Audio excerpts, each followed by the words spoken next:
Okay, hello and welcome to the Langs Invitational pregame show.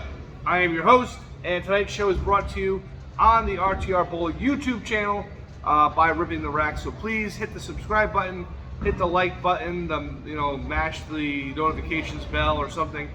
I'm not sure how all that works, but those YouTube followers, you guys know what you're doing. So click whatever you got to click. Okay. For tonight's show sponsors, we have 3 show sponsors. The show's budget is really taking off, so thank you to our 3 sponsors. Tonight is Limps Footwear, Magoo's Driving School, and lastly, Shorty's Ladder Company. So thank you to our 3 sponsors for this evening, helping keep our show going, and that probably will take us right through the next week of league. So thank you to our sponsors. All right, next, our product showcase. Tonight, our product showcase is the Bolify jersey. I'll put the picture over here somewhere up there. Tonight's Bolify jersey is a proof I received this week. It's all done, ready to go, and the shirt came in, so I'll be premiering it on Wednesday. This jersey is part of Ripping the Rack's Blacked Out and Badass collection.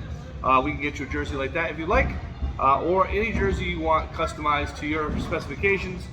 We can even get you a little bit of a deal, so please visit us on our Facebook page and we'll get you a jersey as well. If you're interested, Bolify makes by far the best value in bowling jersey, and now they're approved for PBA play. So please make sure you contact me or Bolify and get yourself a Bolify jersey if you need one. All right. Next, we did have some nickname submissions. These are not mine. I did not submit them. So if they're bad, that's too bad. Don't send me the hate mail on this one. Okay, first up, somebody submitted this, Matt Altruda as Blue Bear. I'm not really sure what that means, although Matt has been referred to as Bear before for a different reason, I believe, but I think this is in light of his love of the Giants and Big Blue and his big, cuddly nature. So Matt Altruda as Blue Bear. I'm not sure if that'll stick or not, but that is a submission for this evening. Also, they submitted Cookie Monster for Josh Cook. I believe that is probably already Josh's nickname. I think I've heard him being called that before. So not a new one, but Josh Cook as Cookie Monster. Okay. Next, I've never heard this one. This one may or may not be appropriate, but someone decided that Mike Riley could be called the Grinch. I'm not sure if that's because he's green or his hatred of Christmas or just because he's grumpy in general. I'm not really sure. Maybe we'll have to speak to Mike Riley about that one. But Mike Riley as the Grinch, not bad. I don't know. We'll see. And lastly, someone submitted that my nickname should be Chubby. I think that might be offensive. And if I had any feelings, I'd probably be hurt. But I'm not. But Chubby doesn't really work for me because while I am very chubby, I already have a nickname, and it's Cujo. And since about junior year of high school, when I had a bit of a biting incident, I've been called Cujo. So I don't think that nickname will work. I think I'm going to stick to my original one. But thank you for your submissions in any case. All right, so we covered our show sponsors, our product showcase, and nicknames, and our welcome. So let's move on to the next part of our show, and that is the recap of Week 14. Okay, so Week 14's recap. First, the feature match from last week was Fill in the Frames, and they were playing against Outsiders. This was kind of a match we thought maybe the Outsiders could take them down. Fill in the Frames had kind of been on a little bit of a slow streak, but Fill in the Frames hammers them 3-1 with a total score of 33-71 to 31-79. So Fill in the Frames definitely turned it around. They're back on the winning streak after going 2-2 2 weeks in a row. They go 3-1 this week, and they beat the Outsiders. The Fill in the Frames team was led by Darren Love, who shot a 700, and the Outsiders in a losing effort were led by Eric Buckman. Buckman shot 713 in the losing effort, but certainly had a good night for him. But his team was unable to down Fill in the Frames, and they stay in first. Okay. Speaking of the standings, after Week 14, Fill in the Frames is your leader. They are 38-18. That's 3-1 this week. 38-18. That's a half a game lead over We Them Boys. Now We Them Boys, that's Steve Chartier's team. Those guys went 37.5 and 18.5. That's a half game back. This week they went 4-0, and they moved in one game closer to the leaders. So we're getting really close to the end now, and we have a really tight race. So We Them Boys 4-0 this week, and they make up a game. All right, in third place, also went 4-0 this week. Last week all the leaders lost. This week all the leaders won. This week Purple Hearts went 4-0. They're the third place team. They are 37-19. That's one half game out of second place and one full game out of first. Purple Hearts, they have been there most of the quarter, or most of the half, and certainly are going to challenge for the lead, it looks like, here in the last few weeks. In fourth place, Chico's Bail Bonds. Now Chico's is Ray Snow's team. Those guys went 3-1 this week. They are 36-20 now, off to a very good start in here in the half, and they will still have something to say when the half is decided. Just 2 games back on the leaders, and they are fourth place. In fifth place, Lobster One. Now Lobster One is Carl DeRosa Senior and Junior's team, and Rick Rigo and those guys. Those guys are 34-22. They went 4-0 this week as well. They are just 4 games out of first. They are 3.5 games out of second place team, Steve Chartier. So it's like manager versus manager. And those two teams will actually play each other in a couple of weeks. So that'll be an interesting match to see how that plays out. But those are your standings after week 14.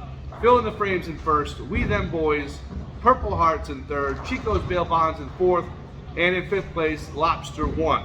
All right, last week's Stars of the Week. Obviously, the star of the week was none other than Bill Tessier, who had an unbelievable week. And really, the rest of the league kind of paled in comparison. But Bill Tessier started off 300, 268, 290 last week to shoot an amazing 858. That is the league high for the year. Amazing bowling, only missed 3 strikes out of 36. Pretty impressive, obviously. An amazing bowler, great talent, and he has been on a tear. He had a couple of rough weeks, and he has turned it around, and he is destroying pins now. So Bill Tessier definitely is moving up in the average race, and as his team is winning again. So congratulations to Bill Tessier. Also, Troy Bouchard, 300, 824 this past week. He had the second highest set of the week. And Derek Levely, who shot 300.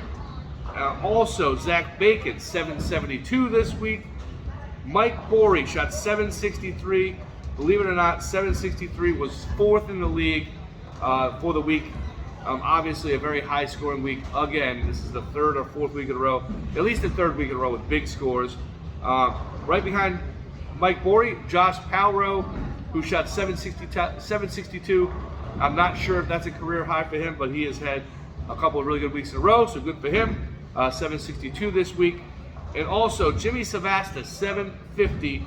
Now, Jimmy Savasta, 750, that gives me all the way, I believe, to 6th place in the league.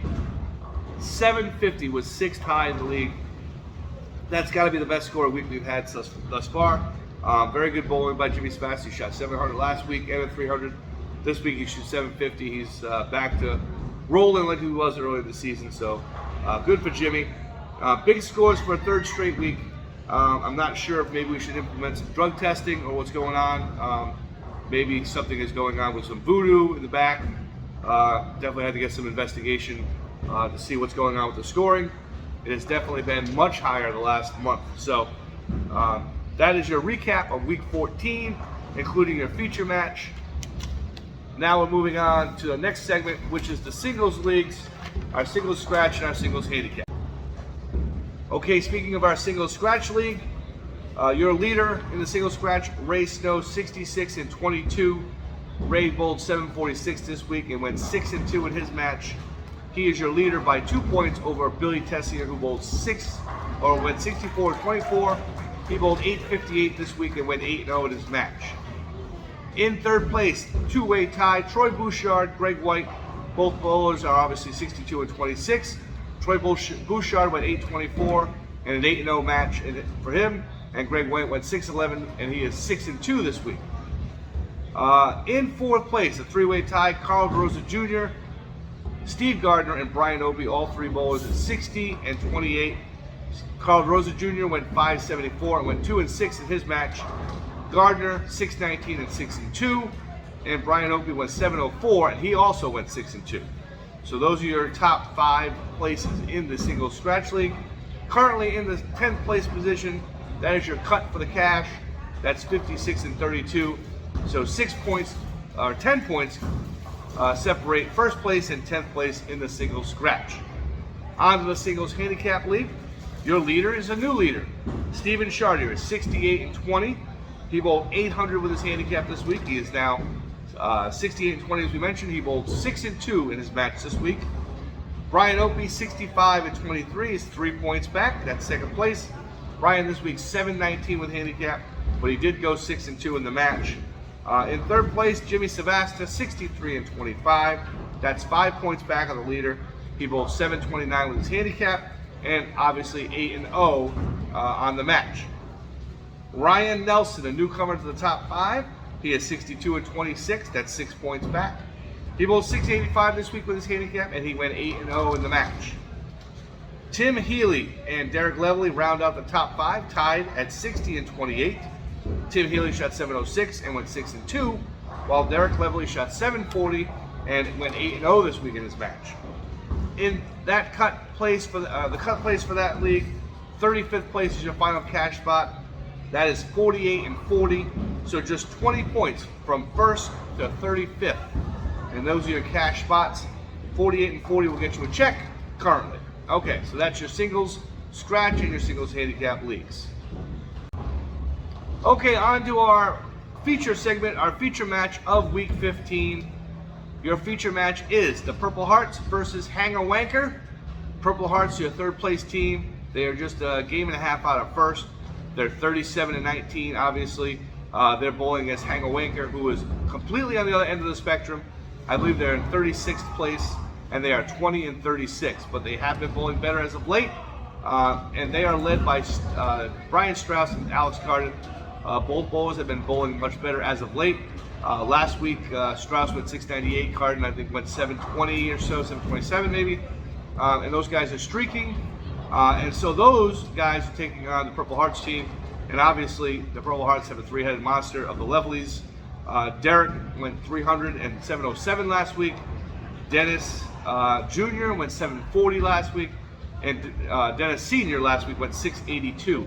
So those guys have been bowling very well, and they are on a roll. And they are in third place, trying to get to the top. And they're taking on Hanger Wanker. We'll have to see if will the Wankers post an upset, or will the Purple Hearts tune them up like they have a few other teams already, and as they charge to the title of the first half. So we'll have to see how that goes. But that is your feature match for week 15. Okay, finally, our grab bag of randomness segment. Tonight's grab bag of randomness features, our first one is a random kind of statistic that we found. We did some digging, some researching. No, probably did.